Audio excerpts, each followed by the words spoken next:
Study IQ IAS, अब तैयारी हुई affordable. Hello guys, welcome to Study IQ. तो दोस्तों till now in UPSC we have covered certain major theme wise lectures. तो हमने Harappa cover किया था। हड़प्पा कवर करने के बाद we had seen the वैदिक लिटरेचर और वैदिक सिविलाइजेशन। वैदिक सिविलाइजेशन के बाद we had seen Magadh empire, जिसके दो पार्ट में हम लोगों ने देखा था कि अर्ली मगध एम्पायर कैसा था एंड फिर मौर्यन एम्पायर कैसा था। And thereafter we have also covered the entire Gupta empire. तो right now I am going to take certain more theme wise lecture because बहुत सारी रिक्वेस्ट मुझे आई कि सर ये जो छोटे छोटे जो बीच वाले जो गैप्स है उसको भी हम लोग फिल कर सकते हैं क्या। तो I am going to take this particular theme wise lecture जिसमें I am going to cover Mahajanapada. Thereafter, I'm going to cover foreign invasion, that is Indo-Greek, Shakas and Kushanas. And if time permit, I'm also going to cover the Vardhan dynasty, that is post-Gupta dynasty, ताकि आपके लिए एक बड़ी playlist बन जाए जिससे आप ancient India easily cover up कर पाओ। So let's start with this guys. Today we are going to see the urbanized kingdom of the ancient India. So during the time of the Harappan discussion हमने देखा था कि Harappa was an urbanized polity, right? तो अगर Harappa urbanized polity थी तो उसके बाद हमने ये भी देखा था कि ड्यूरिंग वैदिक टाइम ये अर्बन कल्चर डिसअपियर हो गया था। We had seen its reason also, but one of the biggest reason was the Aryans were invader. और आर्यन खुद नोमैडिक पीपल थे। If nomadic people are coming and invading an urbanise settlement, then obviously nomadic people जो है उनको local profession that is agriculture and trade जो है adopt करने के लिए टाइम लगेगा। एंड वही हुआ, वंस वैदिक पीपल और Aryan people started to live in this Harappan वाला area, they took almost 1000 years to acquaint themselves with the Harappan practices, and thereafter we can see कि 6th century BC onward, मतलब roughly 600 BC onward, we can see the era of Mahajanapada, that is urbanized kingdoms of the ancient India जो है उसका जन्म हुआ। तो this Mahajanapada जो है इसका रफ मैप यही है। तो स्टार्टिंग फ्रॉम कंबोज किंगडम से लेके यहाँ तक यू कैन सी दैट अंग किंगडम तक, एंड देयर आफ्टर साउथ में असका किंगडम तक। ये है आपके रफली महाजनपदास और आर्यवर्त। आर्यवर्त मतलब जहाँ पे आर्य लोग रहते हैं और आर्यंस जहाँ पे रहते हैं। रफली ये वाला जो एरिया है वो विंध्यन रेंजेस पे खत्म होता है, but still we can find one of the areas towards the south because of the trade related development. तो आपने एंशियंट इंडिया में सुना होगा कि उत्तर पथ एंड दक्षिण पथ नाम की एक चीज है। तो तक्षशिला से लेके ओके देयर आफ्टर फिर यहाँ पे अंगरा रिपब्लिक तक, ओके यहाँ पे एक उत्तर पथ हुआ करता था। एंड देयर आफ्टर फिर मथुरा से, बेसिकली यहाँ पे मथुरा है, मथुरा से ये एक साउथर्न साइड पे ब्रेकअप होता था। तो मथुरा से लेके Paithan which is in modern day Maharashtra, ये आपका दक्षिण पथ है। एंड नॉर्थ में तक्षशिला, तक्षशिला से मथुरा, मथुरा से राजगृहा एंड राजगृहा से ताम्रलिप्ति, ये है आपका उत्तर पथ। तो ये जो ट्रेडिंग रूट डेवलप होना जो चालू हुए थे that we can see in Mahajanapadas. तो महाजनपदा में ये ट्रेडिंग रूट डेवलप हुए। ट्रेड से क्या हमें पता चला, तो ऑब्वियसली एग्रीकल्चरल सरप्लस होगा and thereafter resource surplus होगा, and hence we can see that a big kingdom started to arise in the northern India, जिसको आज हम बोलते हैं महाजनपदा। तो during the time of the later Vedic age we can hear of जनपदा। जन मतलब tribe, tribe के लिए जहां जहां गिरे वो उनकी टेरिटरी बन गई तो वो हो गई जनपदा। एंड महाजनपदा मतलब लार्जर टेरिटरीज। वैसे जो 16 महाजनपदास है okay this were later on conquered slowly by the Magadh empire. We have seen it in other video कि कैसे मगध एम्पायर ने ये सारे के सारे जो डिफरेंट महाजनपदास है उसको कॉन्कर किया। And thereafter Rajagriha and thereafter Pataliputra, ये दो कैपिटल है मगध एम्पायर की। This became the seat of power throughout ancient India and they ruled entire north India and thereafter for certain period of time entire India itself, okay, from this particular capital city. So in our today's lecture we are going to see a bit in detail about each and every kingdom. So first kingdom is basically Anga. Now as far as Anga is concerned, then इसकी जो capital थी that is in Champa. Champa is in modern day Bihar. And ये जो अंग है इसका reference हमें सिर्फ वैदिक लिटरेचर में ही नहीं मिलता, तो महाभारत में मिलता है। Karna was known as Angaraj, right. तो Karna is basically known as Angaraj and thereafter ये जो अंग है वो रफली बिहार बंगाल के अराउंड वाली टेरिटरी है। And thereafter we can found a reference in Atharvaveda also, Mahabharata also, but ultimately it was annexed by the Magadhan Empire under Bimbisara. So this particular information is something that is there related to the Anga. अंग के बाद next important is Magadh. Magadh की दो capital थी, एक थी राजगृहा, दूसरी थी Pataliputra. Their initial capital was Rajagriha, but thereafter it was shifted to Patliputra by Udayin, one of the ruler of the dynasty. So basically once it was shifted to the Patliputra and thereafter initial Bimbisara. ये दोनों capital significant इसके लिए थी because of their geographical location. तो Rajagriha was surrounded on all side by the hill. Now ancient time था, kingdom तभी हारेगी जब capital city हारेगी, आज भी वही चलता है, राइट? तो किंगडम को हराने के लिए कैपिटल को हराना जरूरी होता है, and this capital was surrounded by the 5 hill, and thereafter Pataliputra is modern day Patna, then Patna is surrounded by 2 river Ganga and Son.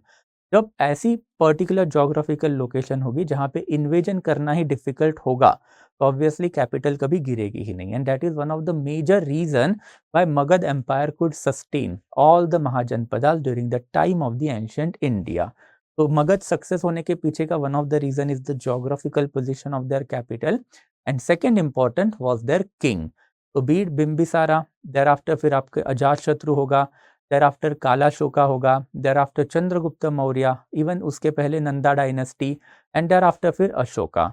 All these great rulers were there in the ancient Magadhan Empire who used to rule either from Rajagriha or Patliputra, and slowly they started to take one or another territory. बिंबिसारा ने अंग को capture किया था. thereafter Kashi और कोशाला को annex करने का काम किसने किया था? अजातशत्रु ने किया था. अवंती को डिस्ट्रक्ट करने का काम जो है वो शिशुनागा डायनेस्टी ने किया था. महापद्मनंदा ने कलिंगा को इनके अंडर लेके आए, and thereafter Chandragupta Maurya ने एंटायर आर्यवर्त जो है वो मगध एम्पायर के अंडर लाई थी. देयर आफ्टर फिर अशोका ने अफगानिस्तान से लेके नीचे दैट इज साउथ इंडिया में अप टू रिवर कावेरी वाला एरिया मगध एम्पायर के अंडर लाने का काम किया था. So this imperialism is something that can be traced to the Magad dynasty, and Magad जो है, okay, that is quite important dynasty because ultimately it became successful, okay, and they basically captured the entire northern India और Aryavart by the Chandragupta Maurya. Ashoka ने तो पूरा India ही capture कर लिया था. फिर thereafter फिर कोशाला, ठीक है. तो कोशाला जो है, okay, वो काफी इंपॉर्टेंट है बिकॉज उसका king that is Prasenjit is quite important. So Koshalan king Prasenjit, he had a good relation with Gautam Buddha as well as Vardhaman Mahavir, and he also had a good relation with the Bimbisara. So Prasenjit है, he had forged marriage alliance with the Magadhan dynasty, but later on ये Prasenjit जो है he had to suffer defeat at the hand of the Ajatashatru. तो अजातशत्रु ने अपने माँ के kingdom that is dynasty Koshalan dynasty पे ही अटैक करके कोशाला को अनेक्स करने का काम किया था. One of the important aspect about Koshala is their capital, that is Shravasti and Ayodhya, and they basically claim their lineage directly from the Ikshvakus or basically Rama. Okay, तो राम के dynasty का नाम इक्ष्वाकु है, ये इसे कंसिडर किया जाता है. Kashi, Banaras, obviously the oldest living city in India. Okay, हम लोग उसको कंसिडर करते हैं. सो ये जो काशी है और बनारस है, it used to be the kingdom once upon a time. Okay, and जो वाराणसी है वो उसको आज भी हम लोग मानते हैं कि it is basically the oldest living city along with Ujjain. Ujjain was also capital of one of the ancient kingdom that is Avanti. उसके बारे में भी पढ़ेंगे. Okay, but again geographical position काफी अच्छी है इसकी, कॉन्फ्लुएंस ऑफ टू रिवर है. thereafter फिर they were quite famous for the trading, तो cotton textile as well as horse market ये important है. and it was initially the strongest Mahajanapada, but Kashi को हराने का काम कोशाला ने किया है, and thereafter combined alliance of Kashi Koshala was defeated by the Magadha, and Magadha ने अल्टीमेटली ये एरिया क्या कर लिया? अनेक्स कर लिया, मतलब अपने टेरिटरी में जोड़ लिया. thereafter Vajjis are quite important because this used to be the ganasangha. Okay, तो एंशिएंट टाइम में गणसंघास were there.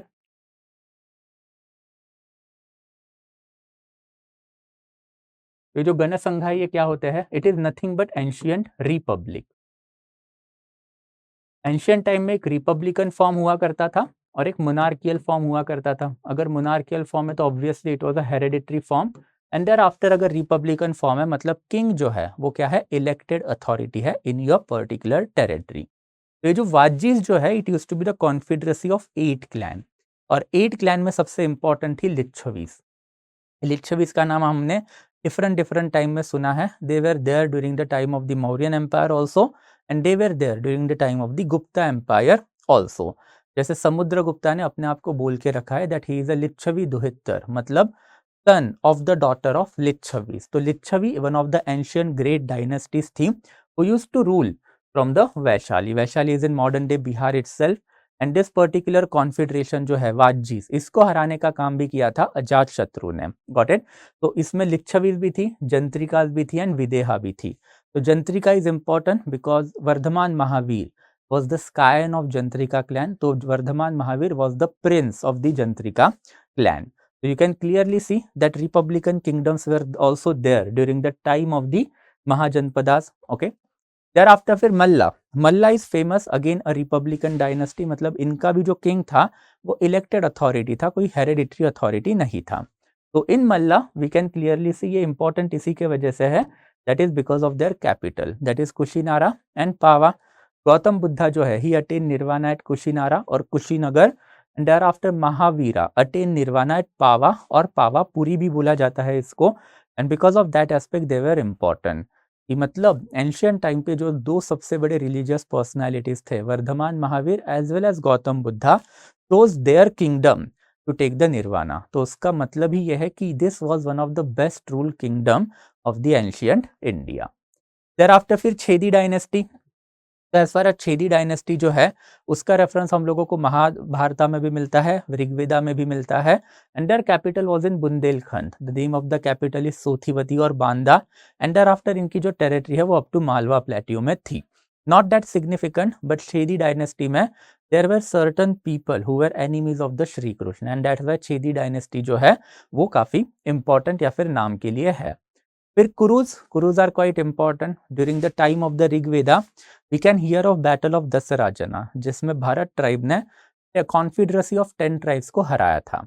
एंड ये कॉन्फिडरेसी ऑफ 10 ट्राइब में एक इंपॉर्टेंट ट्राइब थी, दैट इज पुरुष। एंड आफ्टर द वॉर ये भरत एंड पुरु इन दोनों ने हाथ मिला लिए, मैट्रिमोनियल अलायंस कर ली, और इनके जो लीनियज है उसको आप बोलोगे कुरु।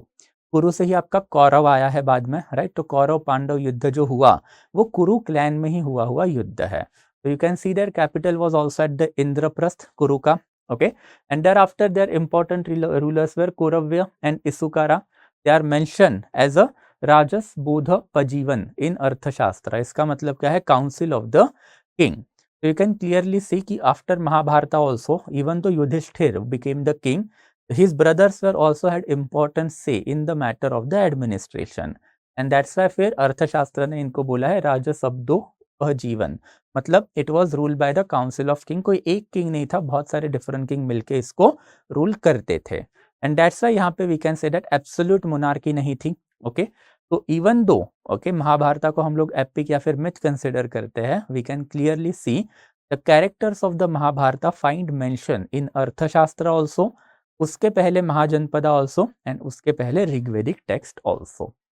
फिर पांचाला, again quite important. Ahichchhatra and Kampilya used to be their capital, that is western Uttar Pradesh वाला एरिया। पांचाला किंगडम दो चीजों के लिए फेमस है। सबसे पहले तो मैक्सिमम उपनिषदा जो है वो पांचाला डायनेस्टी में लिख के रखे हुए हैं। And second important thing is the matrimonial alliance of the Panchala with the Kuru. And ये पांचाला कुरु अलायंस जो है, okay, it used to be the most important alliance of the Aryavarta once upon a time. And again ये Panchala and कुरु alliance जो है, आपने महाभारत अगर देखा होगा तो उसमें आपको ये वाले नाम है दिखाई देते हैं, जैसे Draupadi was Panchali, that is princess of Panchala kingdom. तो पांचाला का भी एक महाजनपदा था, मतलब बिग टेरिटरी थी। देयर आफ्टर फिर वत्स, वत्स जो है वो लेटर ब्रांच ऑफ द कुरु माना जाता है। मतलब जैसे ही महाभारत खत्म हुआ, तो महाभारत खत्म होने के बाद Hastinapur and thereafter Indraprastha. Okay, इसमें कौन जीत गया? तो ऑब्वियसली इसमें इंद्रप्रस्थ जीत गया। तो इंद्रप्रस्थ वाली डायनेस्टी हमने देखी। तो what happen to the Hastinapur वाली डायनेस्टी? तो ये जो दुर्योधन थे उसके बचे हुए जो डिसेंडेंट है, ऐसा माना जाता है that they shifted their capital to the further eastern area. Hastinapur के ईस्टर्न में अगर आप जाओगे, दैट इज मीरत के ईस्ट में, दैट इज इलाहाबाद और Kaushambi. Okay, they are considered as a branch of the Kuru. And thereafter Puranas में ऐसा लिख के रखा है कि निचक्षु है, ओके, जो पांडवा डिसेंडेंट है, he shifted capital from the Hastinapur to the Kaushambi. तो दो डिफरेंट इंफॉर्मेशन हमको इसके बारे में मिलती है कि सबसे पहले तो देवर ब्रांच ऑफ द कुरु, पांडवा भी कुरु ब्रांच से ही बिलोंग करते थे, but this must have been the earlier branch जो है, जिन्होंने कौशाम्बी में कैपिटल लाने का काम किया होगा, दे मस्ट बी दुर्योधन के डिसेंडेंट, वेयर एज लेटर वाला जो ब्रांच है वो पांडवा का ही ब्रांच होगा। बट अगेन महाभारत जहाँ पे खत्म होता है उसके बाद की much of the information is not available related to what happen to the descendant of Duryodhana and to the descendant of the Pandavas. Thereafter फिर मत्स्य जो है वो Viratnagar, Jaipur, that is Rajasthan modern day, वहां पे कहीं पे तो ये किंगडम थी। अगेन महाजनपदा में भी इसका नाम है, महाभारता में भी इसका नाम है। महाभारता में इफ यू नो देन जो पांडवों को जो सजा मिली थी दैट इज 12 साल वनवास की, तो उसमें they spend significant time in the court of the Matsyanagar, that is Viratnagar basically. Okay, तो वहां से इनका भी नाम आया है। देयर आफ्टर फिर शूरसेना की कैपिटल ही मथुरा थी।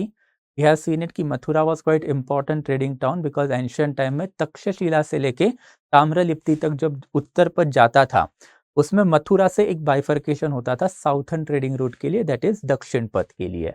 तो Mathura was quite important trading town and इसका एक सिग्निफिकेंस है कि इसका एक किंग था अवंतीपुरा। तो जो अवंतीपुरा जो है, okay, that particular Avantipura, he was one of the chief disciple of the Buddha. Gautam Buddha का काफी बड़ा शिष्य था एंड गौतम बुद्धा को इनिशियल लेवल पे फाइनेंस करने का काम जो है वो अवंतीपुरा ने ही किया था।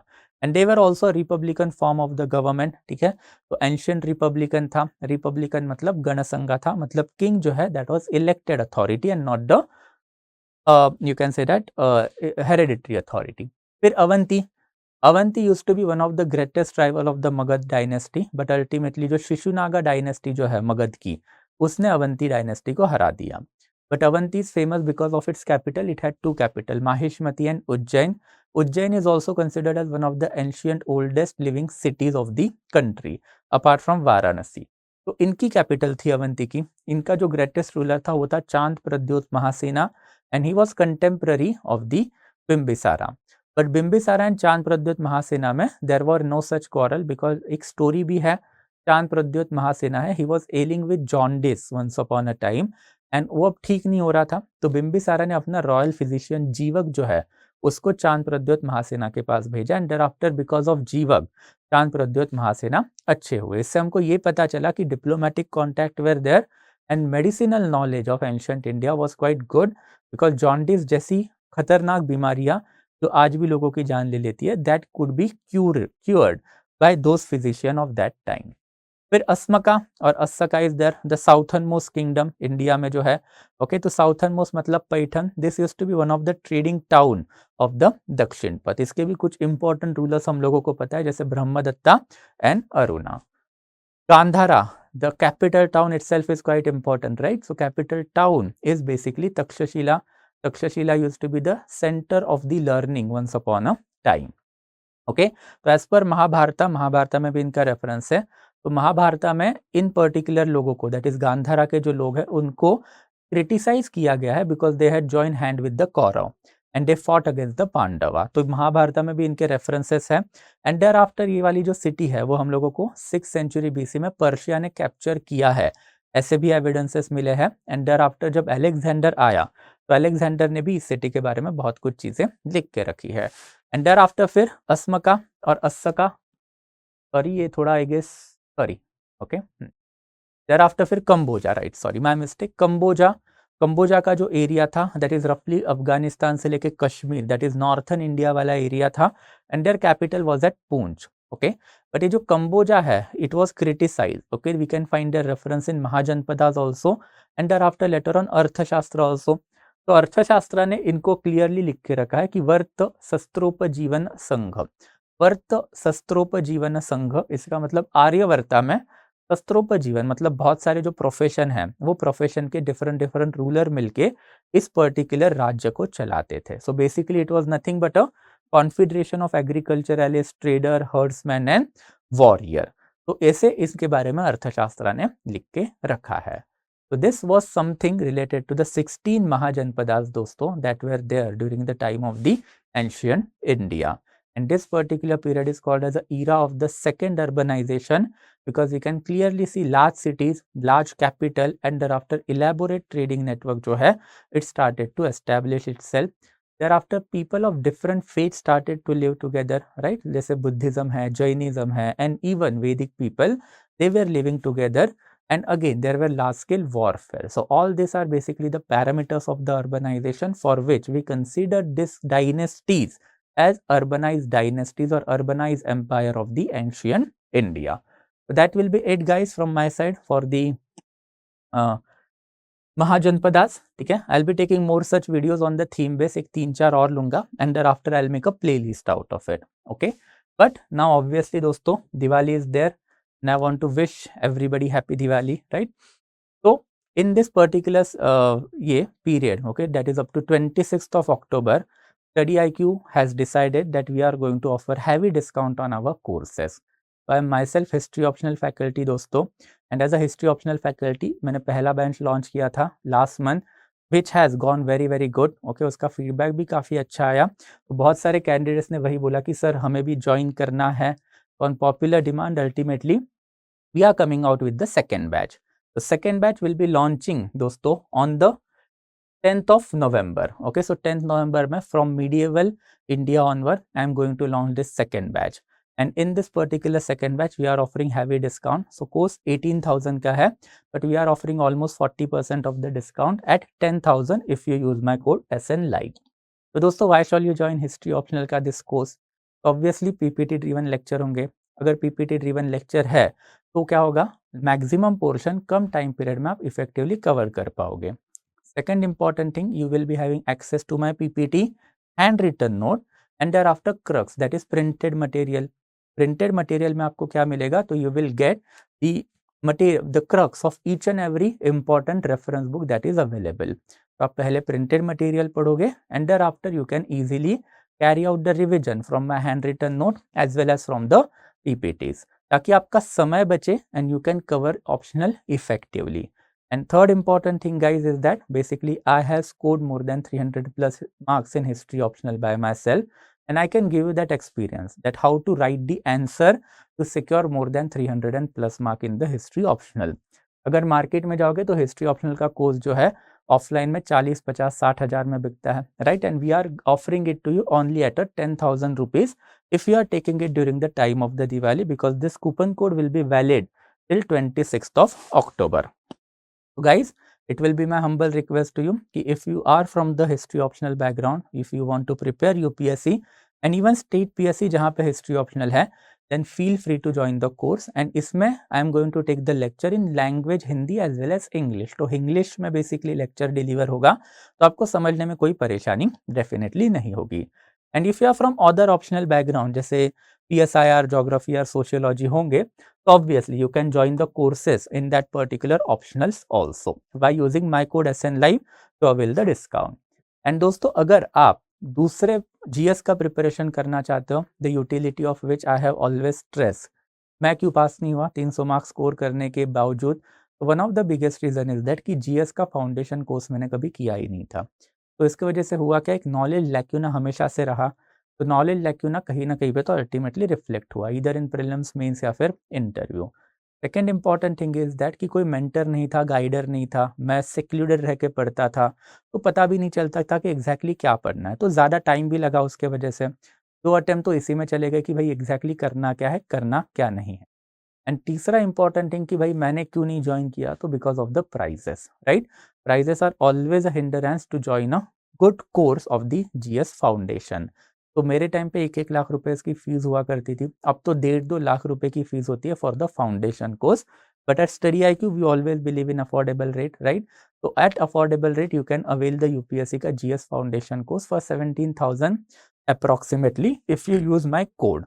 एंड अगर आपको कॉम्बो पैकेज चाहिए, दैट इज स्टडी मतलब UPSC के साथ साथ if you belong to this particular PCS, then we are offering you the combo package at an affordable rate of the 20,000 rupees itself. Again, to avail the discount आपको क्या use करना है, तो मेरा कोड यूज करना है। Code याद रखिए गाइज, SN Live, ओके। तो feel free to join the course guys. Affordable rate में क्वालिटी एजुकेशन आपको हम लोग प्रोवाइड कर रहे हैं। एंड अगर आपको UPSC या फिर स्टेट PCS का प्रिपरेशन करना है, then obviously learn from my mistake, okay, do not do that mistake of not joining a GS course, because market में आपको 1 या 2 टॉपर ऐसे डेफिनेटली मिलेंगे जो बोलेंगे कि नहीं सेल्फ प्रिपरेशन से हो जाता है, बट 10 लाख लोग एग्जाम देते हैं, उसमें से एक बंदा वैसे निकलता है। एंड वो भी इसीलिए निकलता है बिकॉज उसका सगा भाई, सगी बहन या फिर ओके क्लोज रिलेटिव्स में कोई ना कोई तो वहाँ पे यू विल फाइंड कि जिनका UPSC में सिलेक्शन हुआ है। So do not do that mistake guys, always join a good course at an affordable rate if you are getting it, okay. So that will be it from my side guys. If you want to join me, then join the sorry Instagram group of mine. And अगर आपको ये वाली slide चाहिए and ऐसे ही अच्छा वाला content if you want, then feel free to join my Telegram group. I will be stopping over here guys, thank you so much. Study IQ IAS, अब तैयारी हुई अफोर्डेबल।